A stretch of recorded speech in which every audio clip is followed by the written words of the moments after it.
కేంద్రం ఇప్పటి వరకు భద్రాచలంలో చేపట్టిన అభివృద్ధి పనులన్నీ నత్తనడకనే సాగుతున్నాయన్న విమర్శలు వినిపిస్తూనే ఉన్నాయి. మరికొన్ని పనులు ప్రాతిపదికనకే పరిమితమవుతున్నాయి. భద్రాచలాన్ని ఇటు ఆధ్యాత్మిక క్షేత్రంగా అటు టూరిజం హబ్గా మార్చే అవకాశం ఉన్నా కేంద్ర ప్రభుత్వం అలసత్వం వహిస్తుందన్న ఆరోపణలున్నాయి. కేంద్ర ప్రభుత్వం చొరవ చూపితే భద్రాచలం జాతీయ స్థాయిలో గుర్తింపు పొందే అవకాశం ఉంది.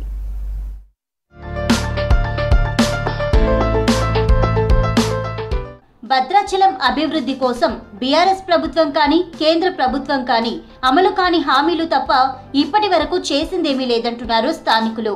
భద్రాచలంలో గోదావరి నదిపై ఉన్న మొదటి బ్రిడ్జ్ పక్కనే రెండో బ్రిడ్జ్ నిర్మాణానికి 2015 ఏప్రిల్ 1న నాటి కేంద్ర జాతీయ రహదారుల మంత్రి నితిన్ గడ్కరీ, అప్పటి రాష్ట్ర R&B మంత్రి తుమ్మల నాగేశ్వరరావుతో కలిసి శంకుస్థాపన చేశారు.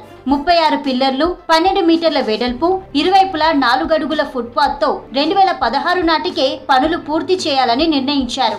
గడువులోగా పనులు పూర్తి కాకపోవడంతో 2019 వరకు, ఆ తర్వాత 2021 వరకు పొడిగించిన పనులు నత్తనడకన సాగాయి. ఇలా పలుమార్లు గడువు పొడిగిస్తూ వచ్చారు.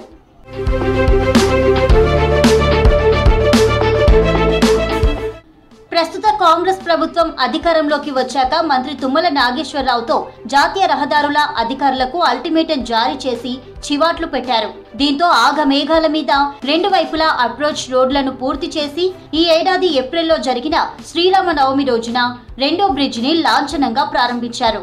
ప్రస్తుతం వాహనాల రాకపోకలు సాగుతున్న ఇరువైపులా ఉన్న ఫుట్పాత్ గోడ పనులు మాత్రం పూర్తి కాకపోవడం గమనార్హం.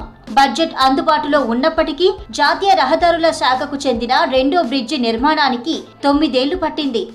భద్రాచలం రామాలయం అనేది దక్షిణ భారత అయోధ్యగా పిలువబడతా ఉంది. ఇక్కడికి అనేక రాష్ట్రాల నుంచి భక్తులు వస్తూ ఉన్నారు. మరి ఇక్కడికి సంబంధించినటువంటి రెండో బ్రిడ్జి గోదావరి మీద నిర్మాణం చేపట్టి ఇప్పుడు 9 ఏళ్లు పూర్తవుతున్నా అది ఇంకా పూర్తి కాలేదు.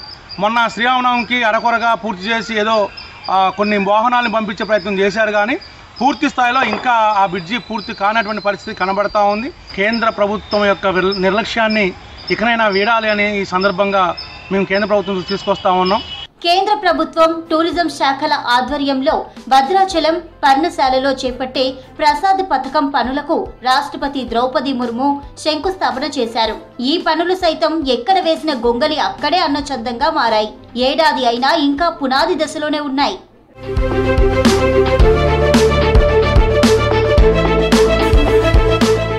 ఇక తెలంగాణ, ఆంధ్రప్రదేశ్ రాష్ట్రాల విభజన సమయంలో భద్రాచలం గ్రామ పంచాయతీ పరిధిలో ఉన్న పిచుకలపాడు, ఎటపాక, పురుషోత్తపట్నం, గుండాల, కన్నాయిగూడెం గ్రామాలను ఏపీలో కలిపారు.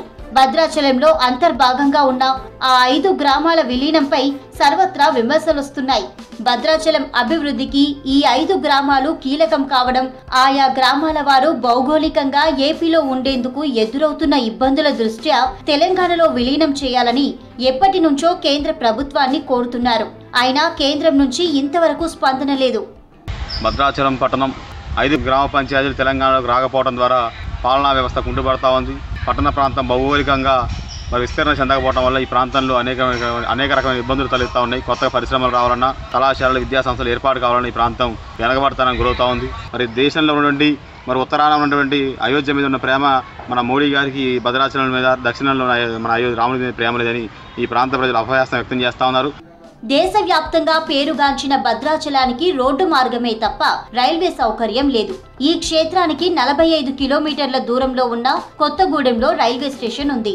సుదూర ప్రాంతాల నుంచి రైలు ద్వారా రావాలంటే కొత్తగూడెంలో దిగి అక్కడి నుంచి రోడ్డు మార్గంలో చేరుకోవాల్సి ఉంటుంది. గతంలో కొత్తగూడెం, మనుగురు మధ్యలో కృష్ణసాగర్ గ్రామ సమీపంలోని పాండురంగాపురం రైల్వే స్టేషన్ వద్ద స్టాప్ ఉండేది. అక్కడి నుంచి భద్రాచలం వరకు ప్రత్యేక బస్సులు నడిపేవారు. అయితే దానికి అంతగా ఆదరణ లేకపోవడంతో బస్సులను ఆపేశారు. దీనికి ముందు, ఆ తర్వాత పాండురంగాపురం నుంచి సారపాక వరకు 14 కిలోమీటర్ల మేర రైల్వే లైన్ పొడిగించాలని డిమాండ్ వచ్చింది. దీంతో రైల్వే లైన్ పొడిగింపు కోసం కేంద్రం 47.50 కోట్ల బడ్జెట్ను ఎప్పుడో కేటాయించినా నేటికి విడుదల చేయలేదు. భద్రాచలానికి నేరుగా రైల్వే లైన్ వేసే అవకాశం ఉన్నా కేంద్ర ప్రభుత్వం దశాబ్దాలుగా నిర్లక్ష్యం వహిస్తోందని భక్తులు ఆవేదన చెందుతున్నారు. ఇక మల్కన్గిరి నుంచి భద్రాచలం వరకు ప్రతిపాదించిన రైల్వే లైన్ సైతం ప్రస్తుతానికి ఒడిశాలోనే ఆగిపోయింది.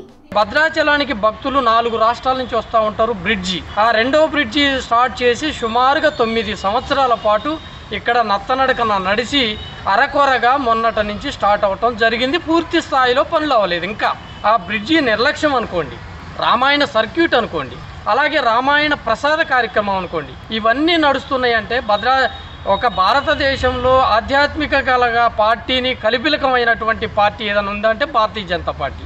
ఆ పార్టీయే వివక్ష చూపినట్టుగా కనిపిస్తుంది ఒక భక్తులుగా మాకు. ఇక భద్రాచలం సమస్యలను పట్టించుకోవడం, అభివృద్ధి పనులు చేపట్టడంలో కేంద్ర ప్రభుత్వం ఇప్పటికైనా అలసత్వం వీడాలని స్థానికులు కోరుతున్నారు.